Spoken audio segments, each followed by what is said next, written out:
podcast. We just got the brackets revealed. We're going to take a look at those, break them all down here in a second. Just want to do a quick pulse check and see if we got any chat activity or if we can see it. So hold tight. Let's see. I'm going to open up my YouTube here.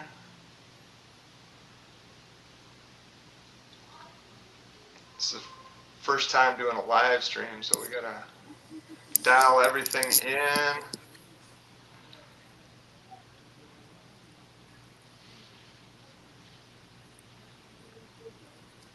So, first of all, let me introduce the guest tonight, guest of the hour, Eric Quackenbush, my longtime friend. We have done a few brackets in our time together. Oh, yeah. We write them by hand as they were revealed because we didn't have any digital way to do I just it.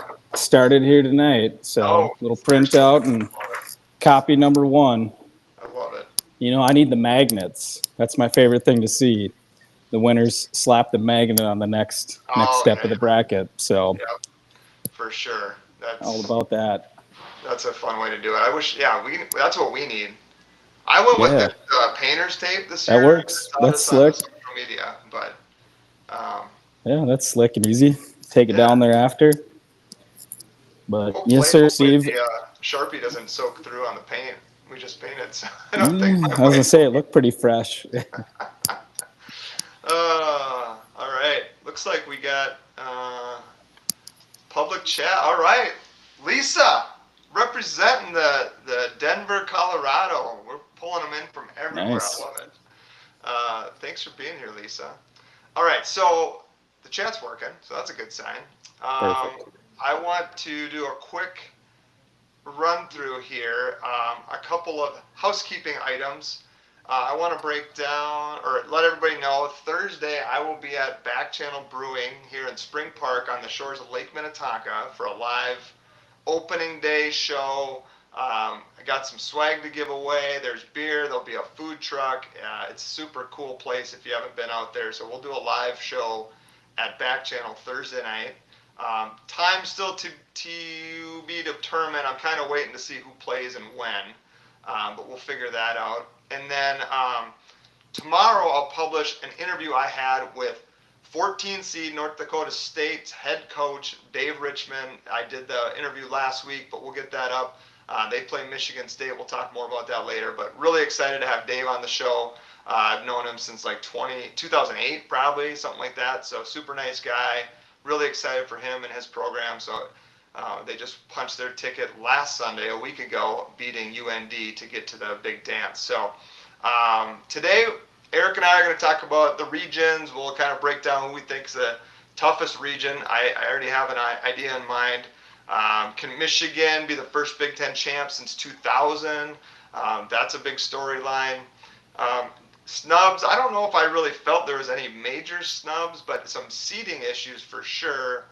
And then we'll also talk about, some of the players, teams to watch, upset potential, Cinderella possibilities, and all that within the show. So for the next hour and a half, we'll see how long we want to go. But that's kind of the plan. So, Eric, where do you want to start? Do you want to go bracket by bracket? Should we go region by region? Well, I mean, I could guess which region I think is the toughest. I would go West region. You're going if I had to pick one. Yeah. Okay. That's where I would go. So you got Arizona out west. You got, who else we got down there? I mean, I think Arkansas, obviously seeing what they did in the SEC tournament. Wisconsin at the 5. That's a heck of a 5 seed right there. BYU, same thing at the 6, even though, any of those 6-11s, you are ripe for the picking. Gonzaga, and then Purdue at the 2, obviously. A couple of teams that I would have said were kind of underrated, and I don't even know if you can really say that, but going into the tournament, Wisconsin, Vandy, and Purdue. So you got 2 of those teams right here in the West bracket that I look at as, maybe not talked about as high as their seeds are throughout most of the season. Besides Purdue, of course, but Yeah, Purdue's an interesting one because like today, that was the Purdue team I expected all year. Like they were in control. Braden Smith was just Yeah. kind of playing with everybody on a string there. But we haven't seen a lot of that this year, and I'm worried that they get super matchup dependent. You know, like if so, I'm a little I feel as though at times when they go too big, it hurts them defensively. yeah. And I don't know if they've maybe come to that realization or not, or what they'll do turning time here exactly. I mean, you hate not to have some of those guys on the floor. Clough is pretty effective offensively, but I think at times does cause problems for them on defense to have him and Kaufman Ren. Yeah, It's not as clogging the lane as you like it to be. Clough is not super athletic. So, right. Yeah, the other one out west that intrigues me though, from like an upset, like I, I think both the 4 and the 5, and I know that's oh, always yeah. like a trendy thing. And Wisconsin's playing so well, but going into it, I was like, you don't want to play high point. Like nobody's gonna want to play I them. didn't realize they average over 90 points a game They in shoot Wisconsin. it This is so well. yeah, Yes. this is Wisconsin's highest scoring team since 1970 or 71. So shootout right there potentially. Yeah. I mean, Um, and they don't turn it over. Like yeah, high point, they're fifth in the country in turnover rate. So they are gonna shoot the ball. They got I forget the kid's name, but he's like just outstanding shooter, and that's like all he does. Right? He's like the Jack Golke from a couple years ago. but Um, definitely lacking the tougher schedule in Wisconsin. Boyd, Blackwell, Braden Carrington, they can shoot. Just the experience at the guard spot, yeah, man. I just find them a tough out. yeah. Is Nolan Winter? Is he hurt? He's hurt. Yep. So he's Okay, out. I he's don't out. know. Let me check. I was looking They at still depth have decent injuries. size, but that definitely hurts them for big Looks like men he'll be in the back. Yeah, rotation. he'll be back. Okay, But I mean, Austin Rapp, Nolan Winter. I mean, they're all the same. Like they're Rap 6'10". got hot in the Big Ten tourney for Yeah. sure. So it's tough to really. Yeah, I agree. Like going into the year, and not to toot my own horn, but I was like Boyd and Blackwell might be the best guard tandem in the country. Like when you think Yeah, of they're both both. together, and Either for a one of them while I can wasn't take sure. over either night. Yeah. I don't feel like they get too reliant on the outside shot. Boyd especially is great at getting into the lane. I Yeah. just think that's huge. Yeah. You don't have to be hitting 30-40% on threes to win a game, because that will happen in the tourney. So we'll find out, but Yeah. it's a fun little matchup for sure. Yeah, and then Hawaii too was another one when I did my like mid majors to watch, kind of going like about a Yeah, month ago, just kind of as the season was kind of getting to that point where March Madness was coming up. I really like Hawaii. Um, I like Arkansas a lot though. I mean, Darius Acuff is yeah, getting to see a he might freshman like that. That guy doesn't look like a freshman at all. He is something else. yeah Making it look easy, almost averaging a double double, and efficient. To see a young guy, he's shooting close to 50% overall and over 40% from three. I just think that's wild, to see a guy be that dominant as a freshman. yeah So 100%. I mean, to me hopefully we get to see a good bit of him. he I think he might be putting himself in like the second or third overall pick situation at this point. Like Behind Devontae's probably number one. AJ, yeah, Peterson, probably with his pure size and athleticism, but yeah, yeah, the cuff, man, he looks like a dog. So I he wouldn't is hesitate to pick him. he is awesome. So, um, yep. All right, we're working on YouTube. Just had to verify everything was good there. Right on. Yeah. So I don't know. I think Arizona from the jump has been really impressive, like beating Florida out the gate. And there hasn't really been a lot of letdowns from them, but No, this bracket, I mean, yeah, like Wisconsin, Arkansas winner. You still have BYU, yeah, probably the best player or top 3 player in the country in BYU, and Purdue. You got a great veteran team. BYU is probably the best 6 seed in the tournament. I don't know enough about Tennessee. Maybe the SEC fans would push them up there, but BYU, otherwise, I would argue is the best 6 seed. Yeah. I tend to lean like in those games, right? Like best player on the court, and most Yeah, nights BYU is going to have the best player on the court. for sure. Could be an interesting matchup with Gonzaga in that second round though, because that's Yeah. not too far from Spokane, not too Yeah, far from that's Provo. Like that's going to be yeah, an they awesome. pitted that one out Yeah, on purpose for sure. Gonzaga, it's wild to see how good defensively they are. But yeah. again, I don't remember them having too many high profile non conference matchups this year, maybe as much as years They won past. at Kentucky. Okay. They did have a pretty good non-con. I think they got blown out by Michigan. Um, yeah, they lost by 40 to Michigan. They beat Oklahoma. They beat Kentucky. Beat UCLA. Um, yeah, so and Alabama. So they just had the one loss going into conference play, and then they lose twice in the conference. So. Which I would say the WCC is getting better. I mean, we got St. Mary's and Santa Clara. There's some better top end talent in that conference. If Santa And Clara it's hadn't turned. made it, I might have revolted. I'm just Yeah. saying. Yeah, I'm there with you for sure. I mean, it's not the NCAA tournament. They had said that Miami of Ohio, they made sure to mention that they weren't the last team in, because if they were, then yeah, it would be a sad state of affairs if that was a debate. It's not their fault. Nobody will play them. Same thing with Akron, man. Exactly. Good luck to Texas Tech. That is a tough draw. Obviously, they got that with losing their best player, JT Toppin.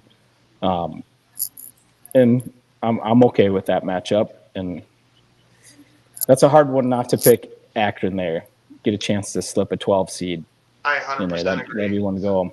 People forget that Akron was the preseason pick in the MAC. They've been better in the metrics all year. They have higher Ken Palm. They're higher in Torvik. Like they are objectively, they have been the best team in the MAC this season. And so the fact that they're, an 11, or are they 12, right? Playing it. So their losses 12. are to Purdue, Yale, who was a buzzer beater away from being in the tournament, Murray State, and Miami. And then they lost to Troy. And Troy's in the tournament. Troy's side. Troy's legit. So yeah, I think Akron, Texas Tech will be a great first round matchup. So you think the West is the toughest region? I'm going to say the East, and it's odd because Duke is the number 1 overall seed. East gets the blue bloods, you got Duke, you got Kansas, Michigan State, UConn as the top 4. So it is fun to see that. And I think the biggest, like, if I had a gripe with the seeding, it'd be St. John's being a 5. Absolutely. They won the Big East tournament, so that means 2 wins over UConn, and they're a 5 seed.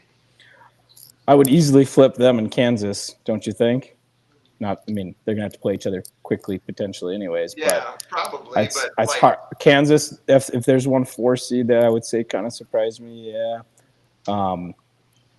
They leave a bit to be desired. This is the problem with the metrics-based stuff, because Kansas plays all these games against really good teams, and listen, Kansas has some great wins, and they have some terrible losses, bad, ugly, like no-shows. So, could I see Kansas in the Final Four? Totally. Could I see them losing to Cal Baptist? Totally. Yeah. I have no idea. Cal Baptist.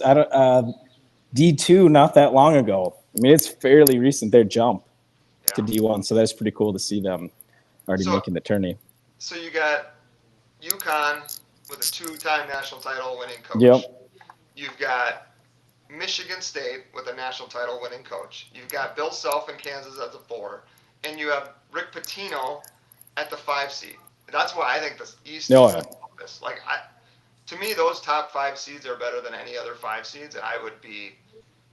I guess I'm a little down. I'm a little down on Kansas. Michigan State, I don't know why they just don't strike fear into me.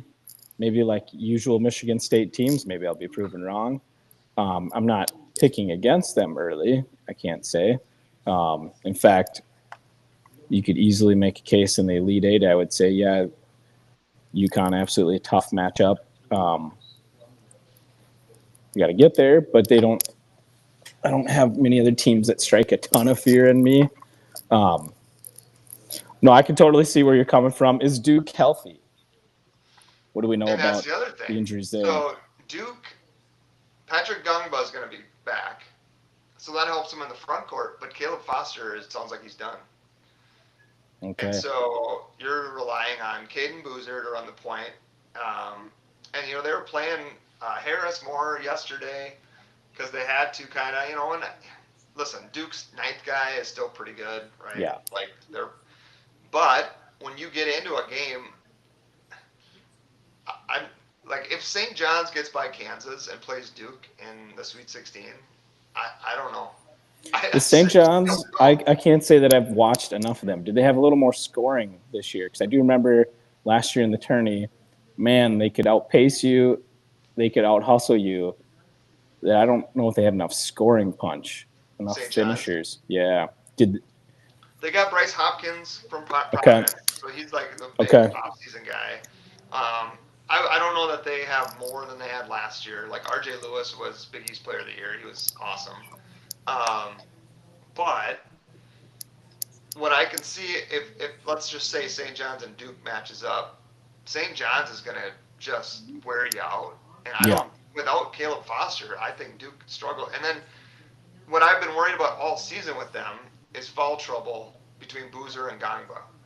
And if anybody's going to get you in foul trouble, it's Absolutely. Edgeworth. I mean, Edgeworth Yep. is a monster for Yes, he's a problem for so anybody. I don't know if they were They do a great job, St. John's, getting you to play their style, and if they get you to play their style, you're in trouble, right. for sure. So it is a fun team in terms of really embracing the Patino style and not a style that everybody plays, Yeah. and can very very much bode well for a tournament style program for sure. Okay, let's go down to the South region. That's Florida. Florida gets the final number 1 seed. There was kind of some talk like, oh, is it going to be Houston, Florida, or UConn? They all lost yesterday. Florida stays as the number 1, which they were going into yesterday, according to people who do stuff like this. I never really care. Like, I don't really understand why people get so worked up at who's the 4-1 seeds, because now that they've lost twice in the last 8 years, like, if you're Florida and Houston's the 1 and Florida's the 2, does that make any difference? Other than, like if anything, Houston has the advantage because the region's in Houston. Yeah, I'm sure that's why they did that as such, right? Yeah. Houston probably being, well, Purdue. Houston wouldn't be the top 2 seed, I don't think, but maybe. No, I think they didn't. Okay, because they wouldn't have had Purdue on the 2 line before the Big Ten tourney, so possibly, yeah. That would make sense. Houston's tough, man. Another tourney tested team and amazing to watch. It is crazy to think that I've seen Houstoned this year, one of which was Texas Tech, unfortunately, with JT Toppin no longer. Right.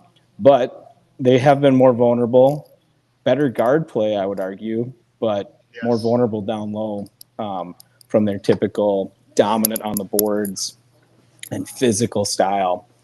They're actually higher in adjusted offensive efficiency than they are defense. That's all Fleming, I would say, all day long, and then I don't know, lack of I would say, like, kind of when you're playing 2 freshmen a lot, like Sinak and Fleming, you're just going to naturally have a little bit more laps, but they're still number 5 in defense. They're just not top 2. They don't scare you as much. It's crazy to say that as a number 5 defense team. We say that, but I guess that's how scary I would say they were in previous seasons. Never a team I would want to run into, that's for sure. No, they're awesome. I mean, they don't turn it over. They force you into turnovers. They're really good on both ends of the court. Like, that's a team going into the year. I would say once you kind of saw Fleming's play a little bit, you're like, okay. If you combine Sampson's defensive,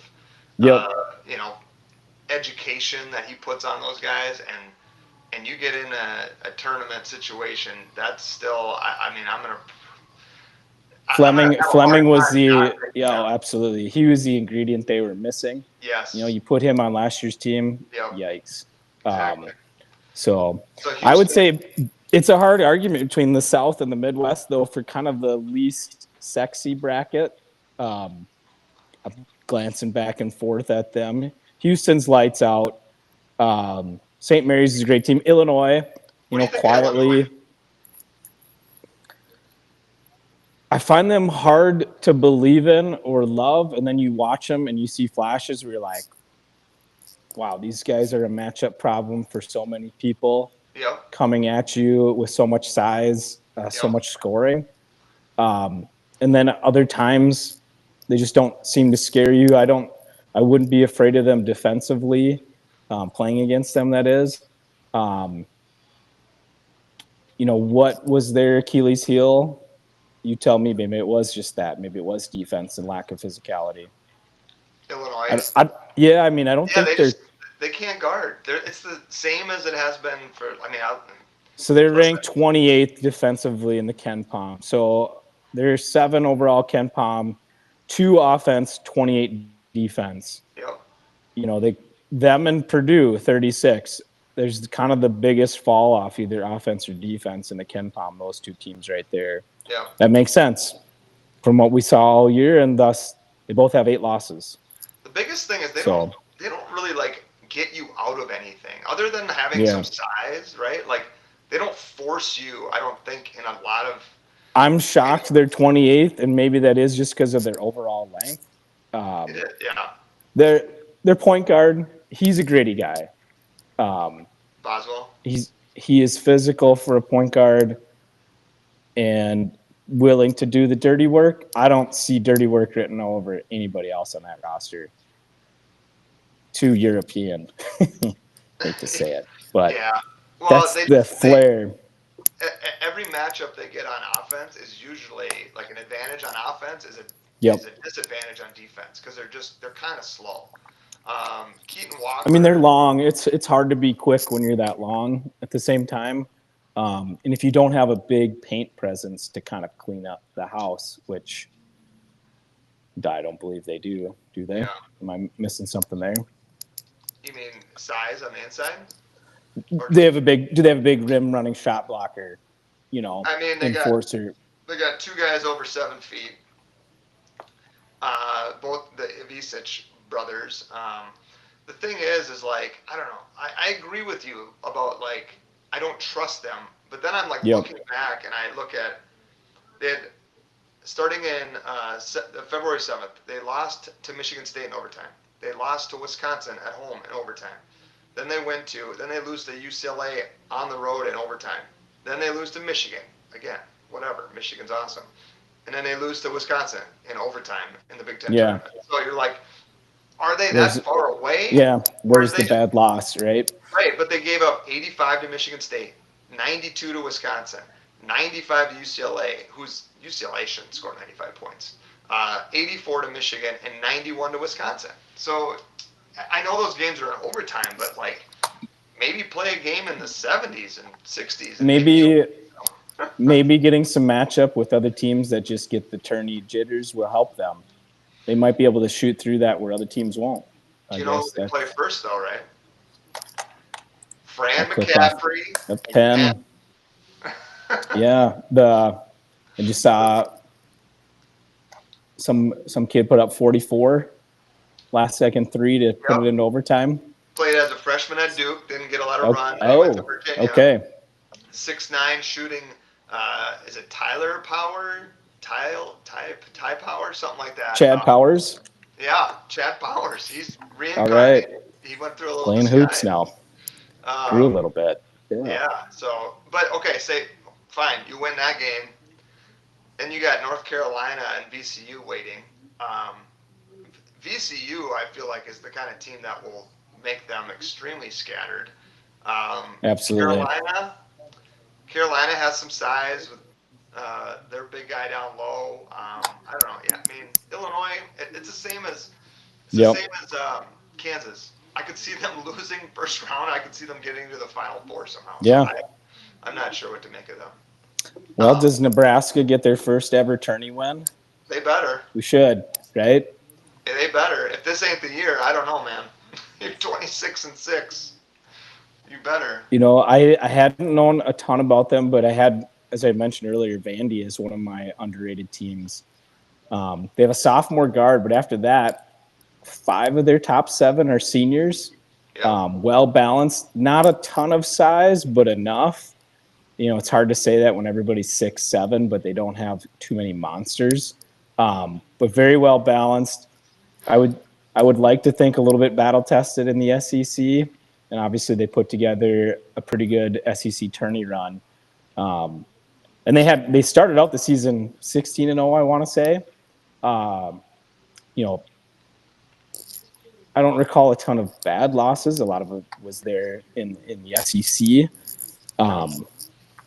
And I think hopefully they're hitting their stride just at the right time. And I just see another veteran team with all those seniors. So would be cool to see Vandy put together a little bit of a run. So Vandy is 12th in KenPom and 10th in Torvik, which means they are underseeded according to those metrics. Worst loss, home against Oklahoma. Otherwise, every other borderline loss, tourney team. Every team is a tournament team that they lost to besides them. Yeah, you had Auburn and Oklahoma, the 2 highest KenPom rated teams to not make the tourney, which Auburn was 17-16. Both Auburn and Oklahoma highly rated offensively, but poor defensively. Which is interesting to see. Okay. You know, if there's one metric in KenPom that you geek out about and think, okay, it's a recipe to success, what would you pinpoint as? For the tournament or just game by game? I would say for the tournament, what seems to play out. Well, it's so matchup dependent. Like if you don't. Oh, absolutely. Right. So say you have a lot of you have a higher turnover rate, like you're 60th or 70th in turnover rate, and you're playing someone who forces a ton. That would be it. But otherwise, I mean, I always look at effective field goal percentage, offense and defense, because sure. However you get it done, some teams will force tough shots at the rim because they have a shot blocker. Other teams will, just force you to take a ton of long twos, whatever it is. But those are the things I look at. But so you brought up Oklahoma and Auburn, right? Yep. And I am so glad that they're not in. I feel like it would have been a travesty. So I'm kind of glad BCU won the A10, so they could get that automatic bid, and St. Louis was going to be in regardless. But what are we? So they're high in KenPom. Why are they high in KenPom? Because they lost to Florida and Texas and Kentucky and Arkansas and Tennessee again and Texas A&M. They must put up points, which is kind of interesting. You know what? The SEC is filled with a lot of very offensive teams. Alabama being number 1 in that realm. Florida is 9. Florida is probably the one most balanced. 9 offensive rating, 6 defense. After that, Vandy is 7 offense, 31 defense. Arkansas 6 offense, 48 defense. Tennessee is actually one of the few that's higher ranked defense. I usually look at defense, to be honest, more often than not. I think it's a bigger tell. Obviously, when you get to turning time, you can rely on defense a lot more than you can offense. Hence, somebody like a Houston that's just gritty. One team, this is, referencing us back here to the South bracket, Iowa. I would never guess. Iowa's the best scoring defense team in the Big Ten. I never would have guessed that. New coach from Drake. Why am I blanking on his last name? Ben McCollum. Brought in a whole new style from old Fran. That's for sure. They kind of went the opposite route, other than point shooting, but they play so slow. They're 357th in the country in tempo.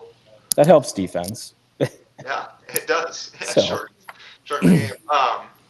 But going back to the Auburn, Oklahoma, to me, and I've said this for so long, and I'm so sick of it.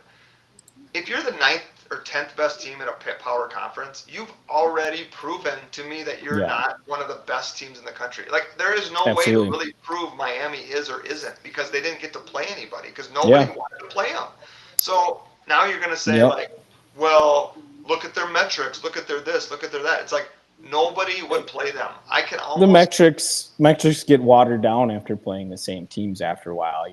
Our reliability isn't great. We don't know, like you said, Miami of Ohio. Sadly, there's no incentive for teams to play, the non-power four, exactly. um, as it's set up, and they're getting, you know, with NIL and everything as it is, it's getting very dangerous of watering down this product. So the tourney is the best sporting event in sports, and they have to keep the possibility of the Cinderella stories, all of those things. It's the pageantry of the tournament, and you Yeah. cannot lose that. You lose I'm gonna, that, it could just be conference tournament winners, and we go from well, there, and and that's that's just what not they the same. want it to be, right? Like, that's the whole power conference. Unfortunately, yeah, So yeah, that's we what they're feel trying that to do. But like at the end of the day, you have to win some games. So I don't care. absolutely. Like I use this site called I want to Bracketology. see. I want to see winners, right? Yes. I don't care who you are. If you win, I want to see you. And, and you look at wins above bubble, like maybe not everybody knows, but like the average bubble team, how many wins would they have against the versus the other bubble teams? Mm-hmm. And Miami wins that one. Okay, cool. Yep. Nobody really cares what that means. Guess what? Who is this one? Auburn is 7-15 in the first two quadrants. You didn't win any of the games. Like you won a No. third of the games. I don't care that you have a high, Yeah. Ken Palm or You've what. you've And then had plenty of opportunities to and prove who you are. Oklahoma is 10-15, so they won a Yep. third or whatever it is. They won 40%. 40% of them. Great job. I mean, the only asterisk I would put on any team is if they had some major injury at the beginning of the year, and we didn't get to see, their number one roster. Yep. Um, but other than that, if we did, we know who you are. Um, Yep. Go play in the NIT.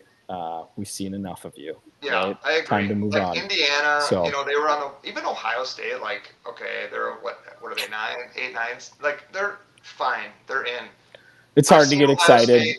I've seen them play. I know they're not that good. They're Yeah, fine. Whatever. But like, give me a break. Why do we get so worked up over these power conference teams getting it? Because they all want more money. Like I get it, but absolutely. geez, Yeah. good lord. Okay, Yeah, so it's a slippery slope if they go down that road too far, and they'll be damaging yeah, the unbelievable product they already have for if they sure. had held Miami out, I would have rioted. I think they know people would have rioted. Oh, So, absolutely. I all right. mean, you got to reward a team for doing what they did, Yeah. Well, and again, it's and not we their want to see fault. them. It's not their fault. No, no, It's like the Robin Williams in Good Will Hunting. It's not your fault that nobody would absolutely. schedule you. It's not your fault they didn't pick up the phone. It's not your fault. Yep, yep.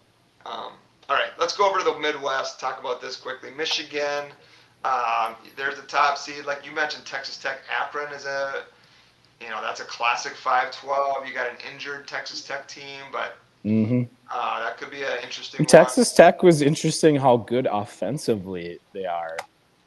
It wasn't their defense completely leading the charge, which was interesting to me, even though they are scrappy for sure. Um, but I thought that was surprising just looking at their metrics. Yeah, they're gonna miss. I mean, obviously they're gonna miss JT Toppin, but like the biggest thing is just points that are on the rim. Like Yeah, that Arizona game where they were at in Tucson and they could throw it to him down low and he could just get a bucket. Like now you put so much pressure on your guards and your 3-point shooting that yeah, maybe you win the game against Akron. Um, you know, I mean Texas Tech is still a very good team, but absolutely. their top end was Final Four, and now it's probably if you get to the second weekend, it's a great tournament for you. That's a win, definitely. Is Virginia, are they getting overlooked? Are they the quietest 3 seed out there? I would say so. Being Like out of the ACC? I love Virginia. I mean, I saw them in person.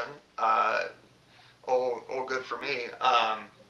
Who But is the current head coach at Virginia? Ryan Odom from VCU. So his Oh, dad was Dave he Odo, brought. Wake Okay, Forest coach.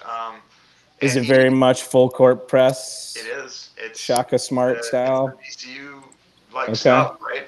Yep. And they're old. Like they got what's his last name? Dolan. That he played at BYU. Older point guard. They got a bunch of old dudes. Even their freshman, De Ritter from Europe, from Belgium, is like Yeah. 23 years old. So he's a freshman, but he's That was old. you know what, that was Vandy's point guard. He's absolutely on his 6 year of eligibility. He had an Not injury Tyler somewhere in Tanner, there. the other one. No, Duke Miles, Miles. Duke Yeah, Miles, yeah, old. yeah, But yeah. it shows, it helps big time. You know, that's when you want Virginia, them. Virginia yesterday against Duke. That was the Virginia team I thought I'd see the first time they played Duke when I got ran out of Cameron. But I mean, Yeah, they can shoot it. They have yeah. 3 or 4 guys that can shoot the ball. Jakari White from So it's a new up tempo style. It's not the old school um, it's not Tony Bennett. No, Tony Bennett it's the 50 to opposite. 48 No, victories. Yeah, no, Virginia's legit. Jakari White, 6'3" guard from played at NDSU. Um, he's on that squad. He had some big shots yesterday. So I mean, they've lost to Duke and North Carolina since January 1st, basically. So those are their 2 losses or I three would love to losses. see. I'd love to see a Miami of Ohio Virginia matchup. You know, sorry Yeah, to Tennessee fans, but I'd love to see that. Um, I'd love to see St. Louis up against Michigan. I don't know that St. Louis truly has the physicality by any means, especially against a Michigan. But St. Louis is one of the best 3 point shooting teams and the best opponent 3 point field goal percentage teams in the country this year, albeit against lesser opponents on a whole. But I would love to see them match up against a Big Ten team. I Um, want more Senate, Kareem Abdul-Jabbar. I want more St. Louis. Give me Robbie absolutely, Robbie, all day Yeah. long.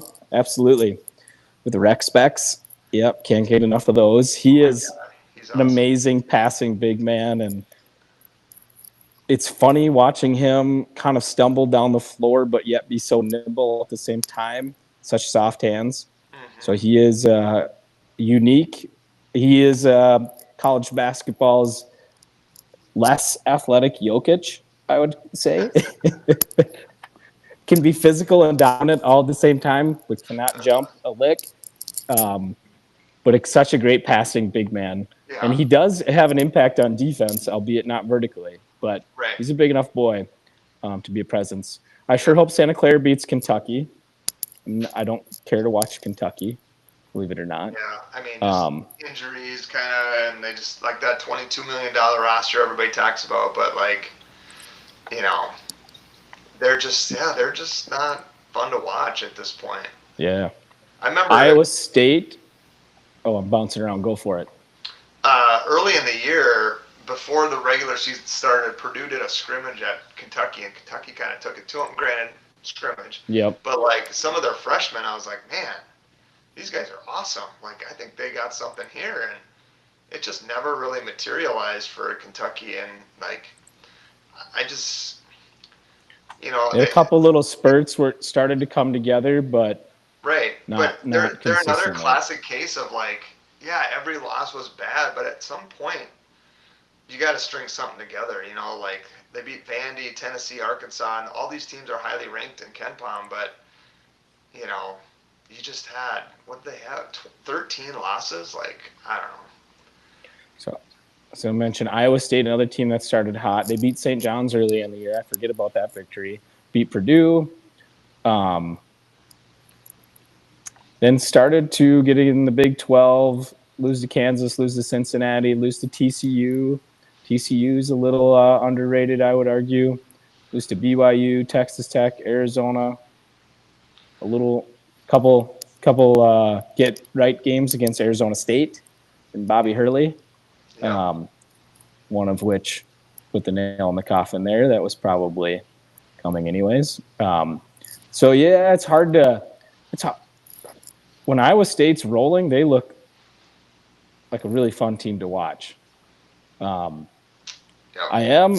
I would say watching their game against Arizona, point guard Lipsy, I think he's hurt. Oh. I don't think they're saying it. He Hmm. looked like he pulled a groin, or he just got in a shot in an unfortunate area. But towards the end of the game, I was surprised they had him out there. It didn't look right. He went to the tunnel for a little while, then brought him right back out, and he wasn't moving right. Yeah. Um, He's got a groin injury. You're 100% right. okay. So here's what you do. You don't I play don't know him. why they threw him back on the floor, but You don't play him the first game. You give yeah. him. Hopefully, if they're the Friday Sunday, then you could almost get a full week of rest for him. But the question is like, you probably need him to beat Kentucky and Santa Clara. I mean, Yeah, that one doesn't heal right. yeah, Not that if fast. you can wait a week and a half, that's ideal. But I don't know if I think they might need him to win the second game. Yeah. um, Depending, I guess. But Nate Heisey, by the way, shouts Lake City uh, for Iowa State, hit the huge dagger three in the corner to get the win over Houston at Hilton Coliseum this year. So, talk more about some Minnesotans on rosters later in this podcast. So that's a quick. We went through, I think, every region. Um, Anything Okay, we talked about which one we thought was the toughest. You went with the West. I went with the South. Um, Or any the East. other You like? went with the East, you mean? I went with Duke's region. Oh yeah, The East. My East. bad. Yeah. East. Yep. East. Um, what about like seeds that you think were like, oh my god, I can't believe that they gave that seed to that team or something like that? I mean, North Carolina was a little bit of I mean, maybe they very well should be. There's just another one I was staring at. Tennessee, I don't know enough about Tennessee, um, but just maybe they're an under the radar six, but the fact that they're under the radar, I feel like speaks enough volumes. Um, Louisville as a six, I see they're ranked in the top 25 or had been, and they're 23-10. It's hard for me to get excited about that team. They're to And me they're 60. Louisville. They're going to be dependent on if they have Michael Brown Jr. He's been hurt a lot. Yeah, Sounds like he's going to play. If he plays, they're pretty good. If he doesn't, I think this is where seeding is overrated, and you see who they're playing, and they're kind of set up. You know what I'm saying? Sure, you're a six, but you got to play South Florida, yeah, who looks like a pretty darn good 11 seed. yeah, Um, you can see some of these teams maybe, St. John's, right? Disappointed to see them as a 5. Like I said, they could probably just as well be the 4.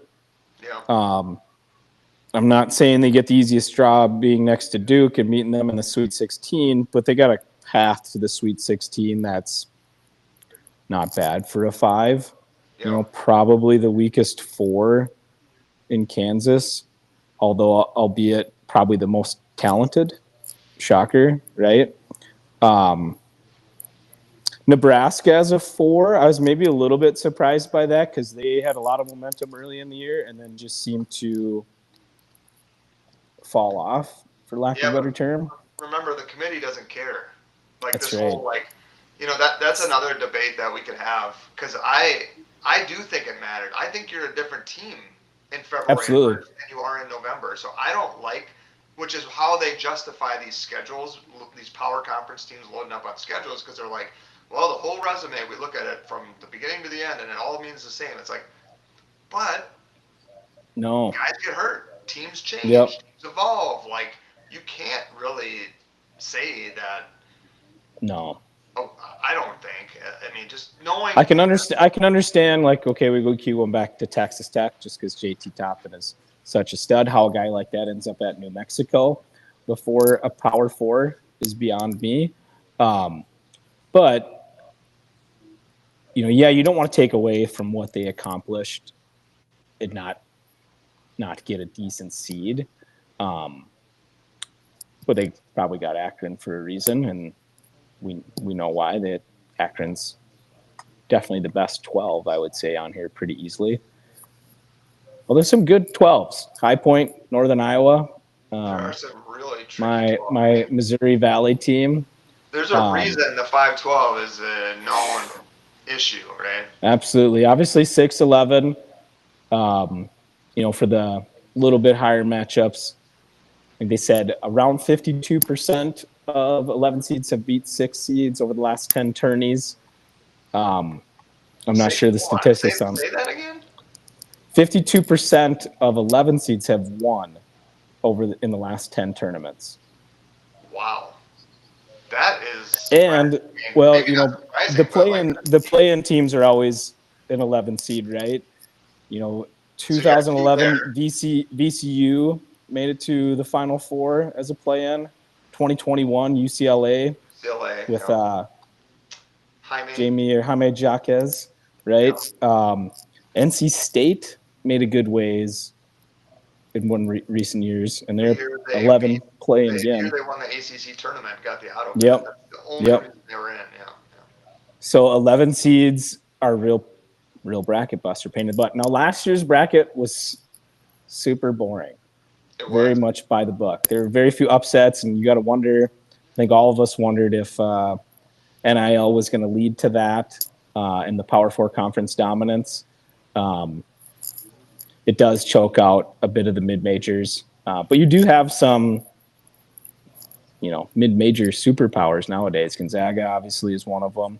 I don't know what kind of money they have backing them, but I wouldn't you know count them as a they're mid-major. not far from some good tech money out there in Washington State. So I'm They sure they got a operate few like deep pockets. a high major. I mean, they're not. Yeah, St. absolutely. Mary's and Santa Clara, yeah, they're different. But so I think this year, and I've been telling everybody that I talk to, like I think this year's basketball on the court, don't forget about the transfer portal and NIL and whatever qualms you have about that stuff. I think the on court product has been the best I can remember it.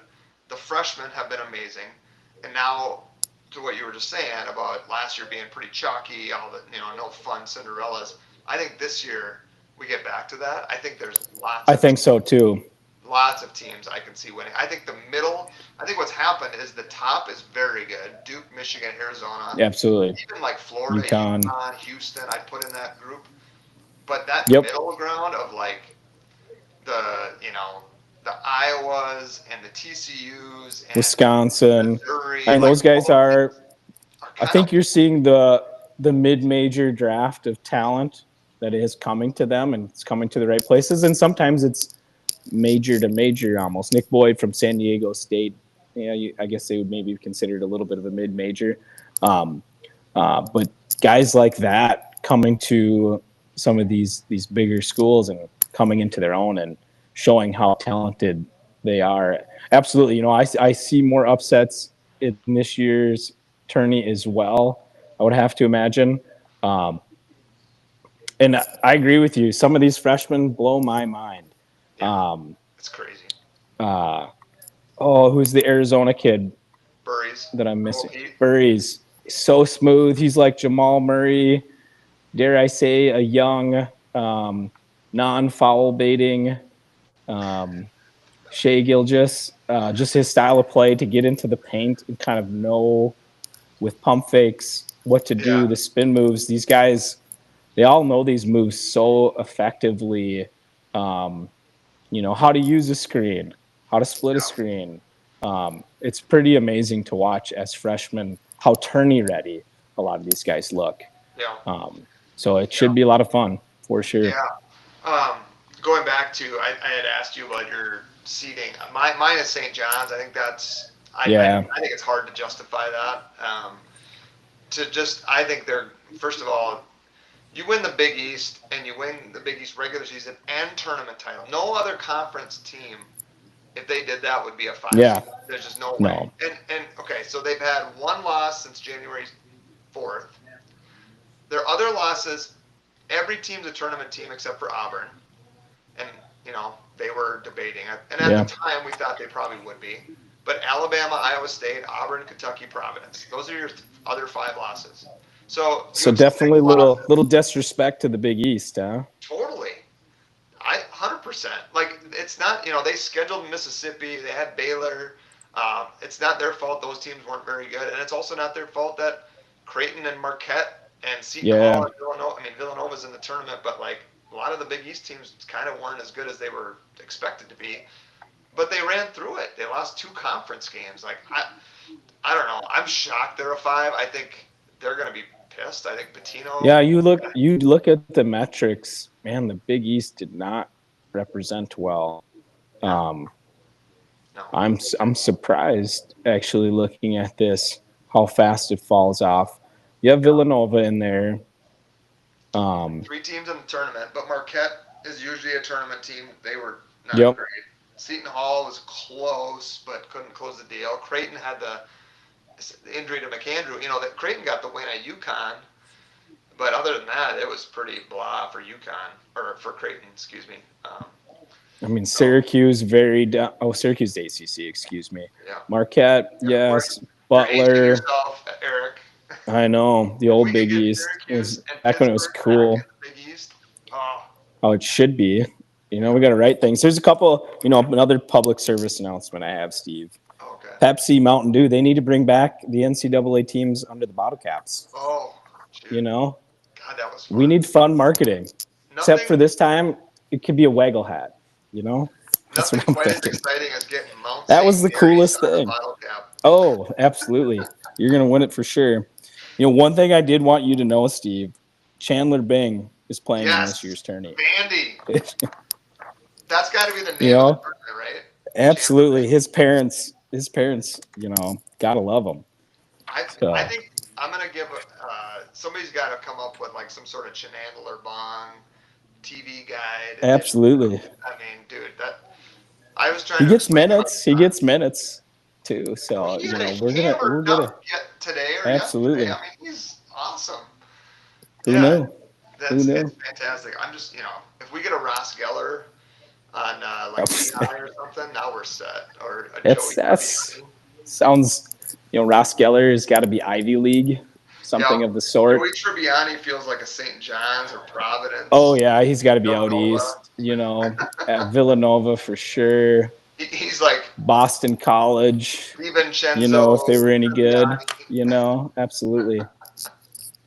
Um, Repping out there. the other team that I was kind of surprised to see seated where they were,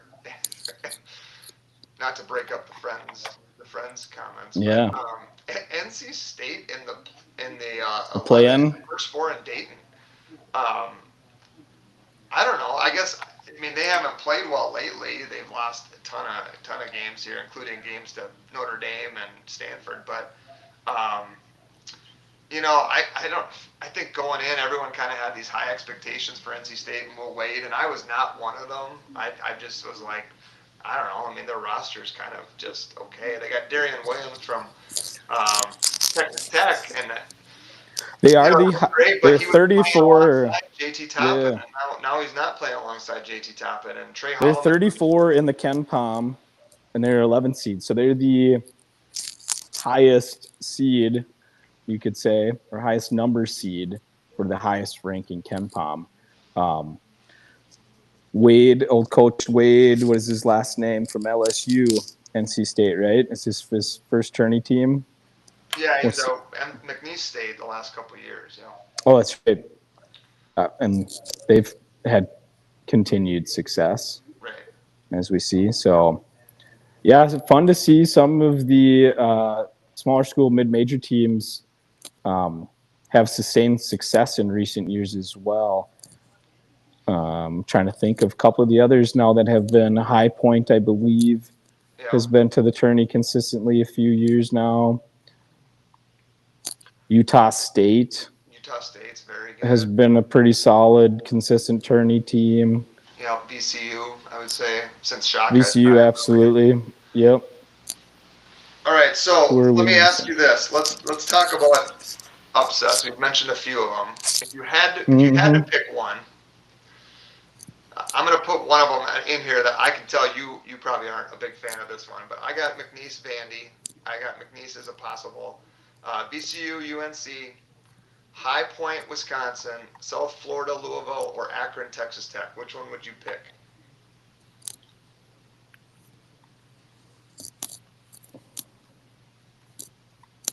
I would probably, boy,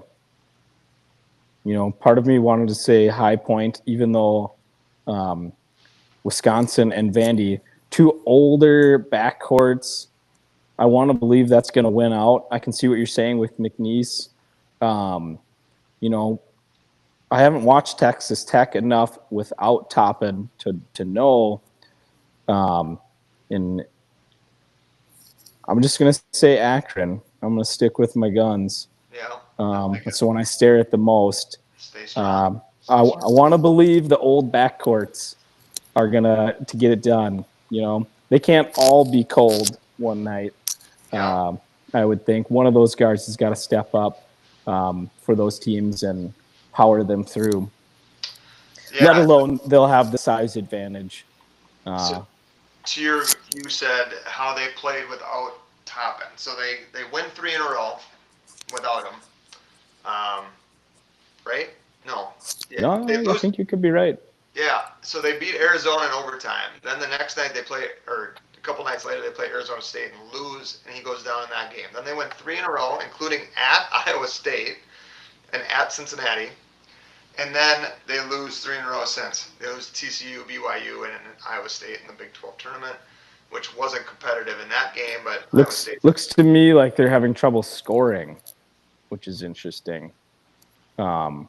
Just a bit here. Yeah. Right? And that, 21.8 points a game, a lot of easy buckets, opens things up for a lot of other people. They were averaging 80 points a game. Surprisingly, rebounds, they were not the greatest. All right, not a huge margin team either. My buddy, yes, sir. Nick, my buddy Nick, who I play hoops with on Saturdays, big St. John's fans. He says, make it make sense that St. John's is a 5 and UConn is a 2. I don't know how to do it, so I'm asking you. Let's look at the total body of work, as they say. Well, yeah, UConn, 29-5. Yeah. St. John's, 28-6.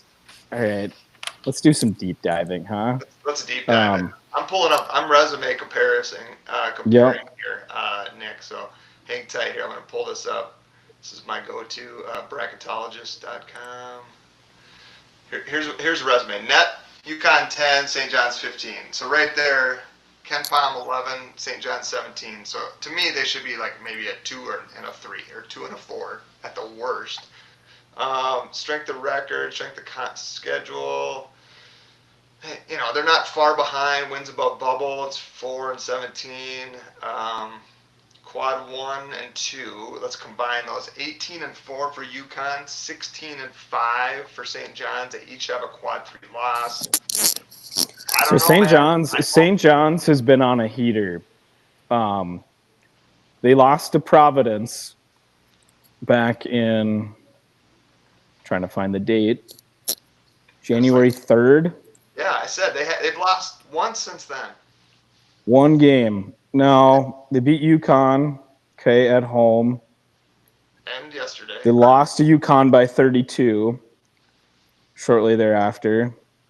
Then they beat Nova, Georgetown, Seton Hall, Providence, Seton Hall, beat UConn again. They ran the table outside of that UConn loss. They got on a heater. Okay, did they get on a heater because it was in the Big East?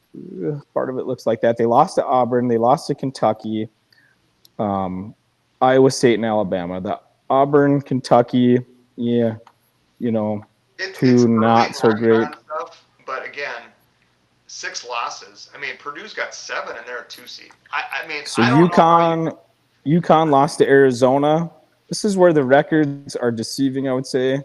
They lost to St. John's, lost to Creighton by 7, lost to Marquette by 6. At home, they lost to Creighton at home. They lost to Marquette, who's not.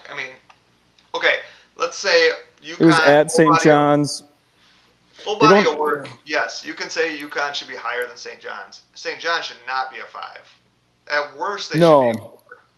And this is where, too, I would say the seeding is deceiving, right? We see the numbers in front of them, and we kind of place too much value on that. But at the same time, They I mean, got the number one overall number one though too, Duke, right? right. So you're probably like, So and you have okay. So did they get the shaft? Absolutely, they got the shaft. I wouldn't be opposed to Wisconsin being the 5 over there with Duke, right? St. John's. I mean, I don't know if that's a great. I mean, pick a poison with a 1, but maybe they deserve the Florida 1, right? Um, if you're a here, 5, here's the best way I can imagine this right now is Texas Tech has lost its best player, right? and they're still a 5. Texas Tech is 22-10. St. John's has 6 losses, and they're the same seed. So like I don't know how the committee can kind of and they won the Big Ten or Big East regular You season know, and the title. Like I think they're getting definitely the shaft for straight up just being in the Big East. How they're again, rated not their a fault. 5 from UConn. UConn's body of work maybe looks slightly better, and the committee's probably afraid of Coach Hurley. He's going to get up on him. He's going to get physical with him. Yeah. Well, I you don't think know, it's don't. necessarily like one or the other. Like you can easily say UConn could be a higher seed, but like a 5 seems ridiculous. Absolutely. St. John's is the best 5. How you put them in that bracket, though, that doesn't make any sense to me, Yeah. especially when you look at the other 5s. Like, again, Yeah. I like Vandy. I like Wisconsin. They're clearly favoring the Big Ten and the SEC over the Big East. I would do the same, but not at St. John's expense. Yeah. I wouldn't say, but that's definitely what you're getting here. I mean, we got to crank up. Big East. It's got to matter again. You know, Yeah. we gotta. They got to do some lobbying out there. Well, what's funny about the Big East too is like, you know, losing like those rivalries, those teams in your region, like we were talking about it earlier, Syracuse and Pittsburgh. Like that's the Big East, man. Like what when you remove some of that stuff, like those teams have suffered since they've left, and the league suffers. And now Villanova's had obviously a great run. Absolutely. They've won. I mean, they're awesome. They have a great tradition. They'll get back. Kevin Willard's going to get them back. But Yep. and I fully think McDermott and Creighton obviously have had great runs too. So it's probably just happened to be this year where Marquette was bad. Your fringe schools as well. Butler has been a long time of just really 500-ish type of basketball, probably ever since they got heavy in the Big East, unfortunately for them. Yeah, I mean, they could just use a little shot in the arm. They're not far away from having Villanova running the show here with Jay Wright. And now they've had a heck of a run with UConn. So they're not irrelevant by any means. They definitely they don't get the national publicity of the Big Ten and then the SEC thereafter, for sure. For the record, I love the Big East. Like I love the gritty, tough it's guard. basketball through and through. Oh, Madison it's Square so Garden. Yeah. Even like as ugly as that scene got in Providence the night Bryce Hopkins played back up there with St. John's, and there was all that hard foul that was terrible and all that. But like, I mean, you kind of expect that out of Providence. Like it's a little nuts. Absolutely, right? Like, it's a little crazy. It feels like it means more out there. So I do love that. I mean, these are basketball schools, right? Yeah, football's not all as big the a way. deal. Yeah. So it is pretty cool to see. We got way off track. We were talking. We did. Earlier. We did. That's okay. Want me to list some other potential upsets? Well, you picked Akron over Texas Tech. Yeah. I know it's 11-6, and you brought up the stat that over half of those 11s have won. I think I'm going to go with South Florida. Even if Michael Brown Jr.'s back, there's some, cohesiveness that needs to come from playing, and South Florida, I think, has that. Louisville doesn't. Louisville's been kind of just meh for a lot of the year. Javon Hadley, Cretan-Durham Hall grad, very, very good player for Louisville, but, they're okay. Like, if Mikel Brown's not awesome, I don't think that they scare anybody. Their bigs aren't great. McNeely can shoot it, and Conwell can shoot it. Hadley does a lot of dirty work, but I don't think that's enough to beat a South Florida team that I think is good. Like they're 47th in Ken Palm. Like they're They're not a solid. joke. So I think they might get them. Plus they play super fast. Um, they rebound they get after the offensive glass. So I don't know. If I had to pick one, I'd probably pick South Florida over Louisville. Although I don't see a lot of, Santa Clara as a 10 over Kentucky. I could see that. yeah, I don't see a lot of other 10s that I'm very excited about. Missouri, Miami, I'd like to see Miami move on. UCLA, UCF is a borderline surprise maybe that they made the tourney. Um, Not the greatest defensively. They started the year well and they fell off. well, they Um, got the big wins in conference though. They got a couple of monster wins over. They beat Kansas. They beat Texas Tech. They beat BYU. So I mean, they got a couple of those that they needed to get. Most of those were early, right? Well, BYU was 2 weeks ago or 3 weeks ago. Um, They lose to yeah, Vandy early. yeah. Let's I see. mean, I don't know. Maybe they beat finished Kansas. they finished the regular season losing to Baylor, Oklahoma State, West Virginia. And again, this goes back to my rant earlier about like 111, 104 versus Oklahoma State. the, Yeah, this these is not the middle of best defensive team. these middle of the road power conference teams. I've seen enough. Like that's Yeah. great that UCF's in. Good for you. Whatever. But you're not. You know, You're just that 97-84 victory over BYU, I think that shows BYU's Achilles heel. They've been a high-flying team, BYU, for a number of years now, but definitely leave a lot to be desired on the defensive end. I don't know if it's against the Mormon religion to play defense. yeah. I don't know either. Like you're just not gonna go very far if you can't play a little defense. I mean, They usually can shoot the lights out in our fun style of basketball. Absolutely. But man, it gets tough during tourney time. They would be a fun matchup against Gonzaga. Uh, and then we'll see from there. That I don't know how Miami, if they're a little more gritty or not.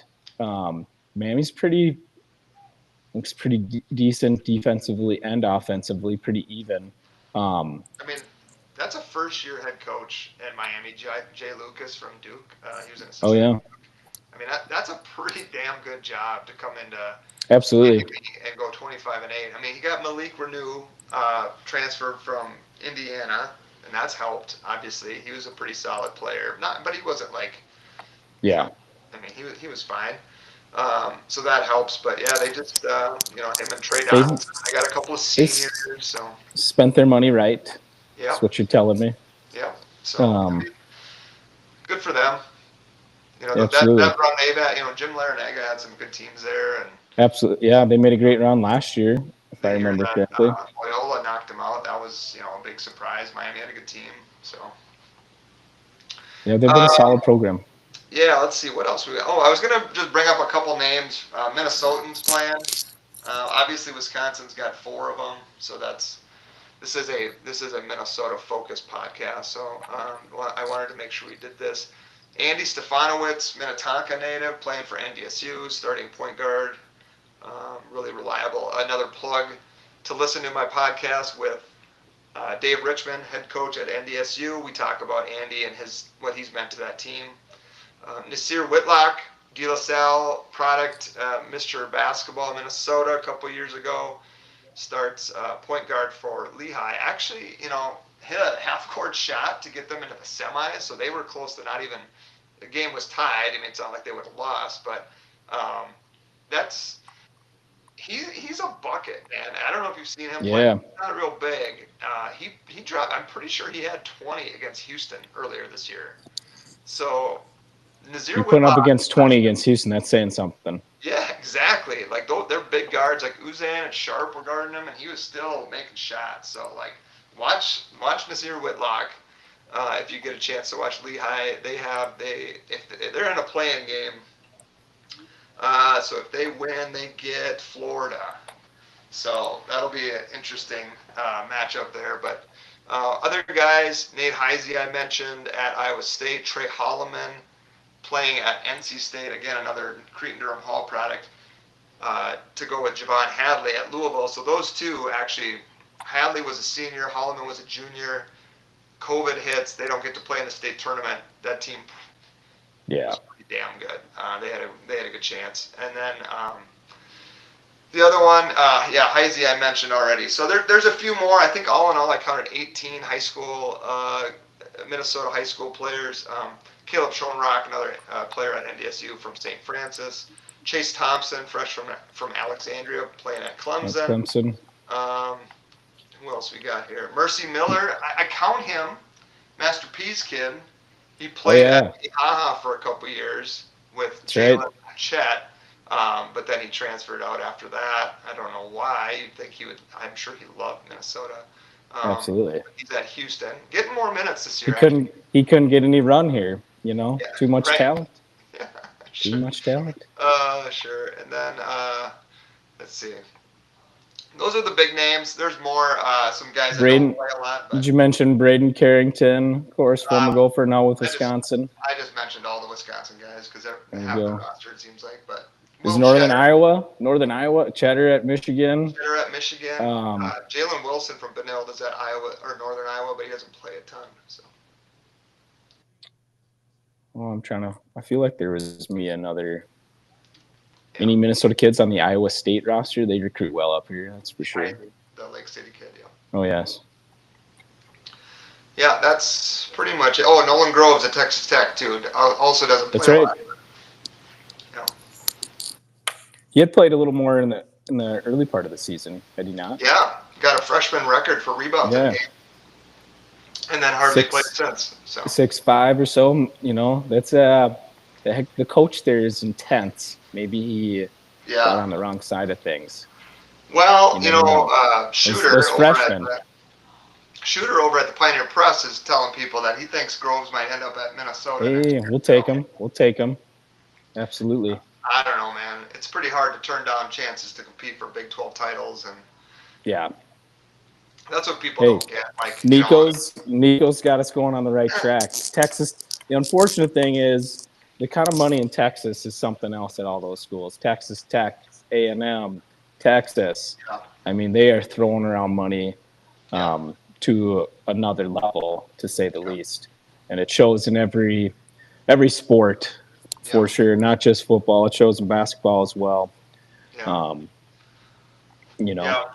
I mean, Texas Tech, and Texas A&M and SMU.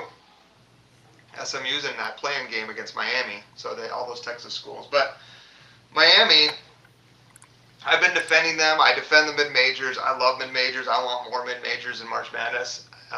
Same here. Say, like, if you're Travis Steele and you're Miami, you lose your one game all year, and you complain about nobody wanting to play you. Now's your chance. If you show up and you get stopped at SMU, people are going to say, see, they played nobody. But if you go out and you win that game, you provide more ammunition. Ammunition for people to say, like, see, these mid-major teams are good. They deserve a chance, at least a fair shake against, the NCAA and the power conference teams all want more money. They want more teams in, so they get bigger slice of the pie. But man, I think watching enough high school basketball, youth basketball, these kids in every sport, they play so much nowadays. Their talent is undeniable. The time that they put in, it shows. And so, man, when you really only got 8 guys on a roster, there's more than, what do we got, 15 to 18 teams times 4, 70-some teams times 8, 560 kids. There's more than that many talented kids floating around out there that can play D1 basketball. And it's showing here, when you do get some of these fun matchups of the smaller mid-majors, a Lehigh versus a Houston or whatnot, and you get to see a kid like Whitlock flash, and you're wondering, how did that kid end up there? How did anybody miss him? But there's that many good players, and there's only so many roster spots, and that's the amazing thing with the transfer portal. You know, making it a little bit more of a revolving door, but other than that, you're maybe handing out 2-3 scholarships a year at best. Yeah. You'd love to Well, hand out more, but you just only have so much playing time. and now So a lot of these guys are smart enough to say, "I'm going to bet on myself and go somewhere smaller and get paid eventually," right? Like they'll say, yeah, "Hey, I'm willing to go for a year to whatever yeah, school." I mean, you see it in the Summit League. You see Andrew Rohde at yeah. St. Thomas goes to Virginia, gets paid. You see the kid I talked about earlier, Jakari White from NDSU. Not that he was maybe looking, but like you have a good season at NDSU and you score 15 points a game. Virginia comes Oh, calling and says, "Hey, I'll give you $500,000 to come play for us." Like, of course you're going to do yep, that. So it's kind of minor league basketball at this point, and a lot of yeah, these kids are saying, "Hey, if I'm not going to start, if I'm not going to play big minutes right away, I'm going to go somewhere smaller." So that was absolutely. I've talked to when I talked to Richmond. Again, shameless plug. Listen to that tomorrow. Yep, Uh, I will. I asked him about the transfer portal and recruiting at NDSU and how it affects him. He's like, "I'm not going to worry about that because I think it does go both ways, right? Like there are yeah. guys that maybe could be, they might have been a 11th guy on a Big Ten roster, but at NDSU you can go play for 2 years and It's crush going it." to be complete stud. Yeah, and so it's working Obviously, out for them. So we seen what happened with Cade Tyson. I mean, that blows my mind that he's not getting any minutes at North Carolina, and he's all Big Ten player, even for though he didn't make the All Big Ten teams. But when you have 18 teams and they only pick 15 guys, it's pretty wild let's be honest, if the for those Gophers honors. if they don't lose their three of their starters to injuries, Oh, and they're yeah, 11-9 in the Big Ten, he's on at least a third team All Big Ten or second team. absolutely. They're probably borderline tourney team for sure. 100% they would have been. I mean, I I think I mentioned this like after they lost the Big Ten tournament this week. I talked about how essentially you lose Chauncey Willis and Viola right before the Thanksgiving tournament, and then they lose like 3 in a row to San Francisco, Santa Clara, and Stanford.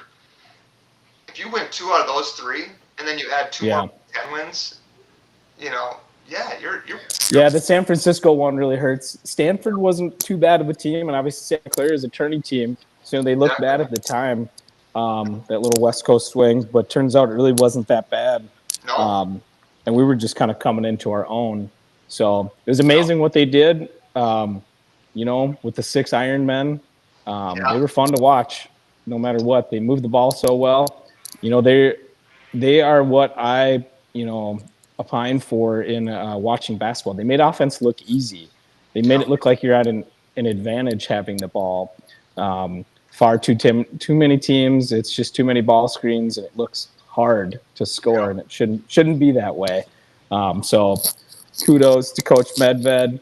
And kind of getting back to these mid-major coaches, credit to them for churning the rosters the way they do, going to find these kids that, for whatever reason, undersized, small school,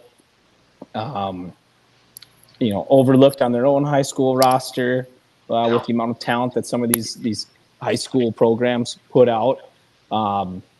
They're finding kids and plugging them into a program, and you see the identities of these coaches in these programs, even at the lower levels. And now the Power Four athletic directors are realizing, unfortunately for the smaller schools, that these guys can coach. You Yeah. know, um, wouldn't you know, the guys having the most success are the guys that are just winners everywhere. We saw it in football with Signetti. We're Yeah. seeing it regularly in basketball now. Um, Yeah. the guys without experience, assistant coach here, assistant coach there, they tend to, kind of like first round quarterbacks that haven't played a lot. Ooh, Yeah. they need a little more seasoning. Yeah. But these It's coaches that win, shocker, they can win at any level. yeah. So, 100%. but All right, man. Well, this was fun. I think we got everything absolutely. we need to get covered. Again, I'll just plug Thursday, Back Channel Brewing. If you're listening, feel free to stop by. We'll be giving away some swag. We'll be talking the first round of the tournament. March Madness starts officially, I guess, Tuesday with the first four in Dayton, Tuesday, Wednesday, but Thursday's the big day. We'll be out at Back Channel in Spring Park on the shores of Lake Minnetonka. And also, like I said, I got that podcast coming out with Dave Richmond, head coach at NDSU. So, Eric, any Looking final forward thoughts? to it. Yeah, It's going to be a man. fun tournament, best time of the year. Then after the tourney, Steve, future episode, as I mentioned to you off air, start the debate. Best Minnesota high school team of all time. You remember my vote. You remember my vote. 2000, early 2000, 2001, Litchfield, Carlson brothers, and all the other brothers. Dragons. Eric's a big fan of the Carlson That's brothers. one of mine. I was blown away by them. But, we talked, was it 2009, Hopkins, Royce White led, Marcus Williams, Minneapolis North. Would have some arguments there, but I think that could be a fun one. We could hear it from all corners of the state. That's a great idea. idea. Love to see some of the arguments. I'll get a historian on. We'll break it down. That sounds like a in person There's got to be somebody good for this. Yeah, for sure. Great idea, man. Well, thanks. Well, I appreciate you having me. Thanks for jumping on. Sorry we couldn't do it in person. Did you blow your snow? Did you get it plowed, or did you just shovel? Oh, my neighbor works for Polaris, so he gets to play with his toys. So it works out well. Nice. This was a bad time to have your snowblower go out. The last snow we had, mine went out, and I was like, you know what? We might be okay. We might be able to get through this winter. Should have known better. Yeah, I packed my shovels away. Shame on me. I had one little one in the garage. Yep. Thankfully, I got a couple boys that came out and helped for about 15 minutes, but that's the way to go. Well, sorry we couldn't do it in person, but thanks for jumping on. Absolutely. Thanks for anybody listening, watching. Nick, thanks for the questions on St. John's. I know you're upset. Hopefully they can get through the first round and get to Kansas and show everyone what's up. But retribution. Again, thanks for joining, Eric. This was awesome. Let's stay in touch. Appreciate it. You know what? I got to ask you. What are you doing on Thursday? I might have to make it down. I'll have to look at the schedule. Okay. You don't have if I can make it, I'll be there. Barca lounger. You don't watch at home. What do you usually do? Oh man, I have many TVs going, so I can't. Make sure I got one in the garage. If I got to sneak out there, a couple in the basement, wherever I need to have it to sneak it in, right? All the kid shows. Absolutely. Maybe. But if I can make it down, I'll be there. Absolutely. Appreciate it. All right, man. You bet. Have a good one.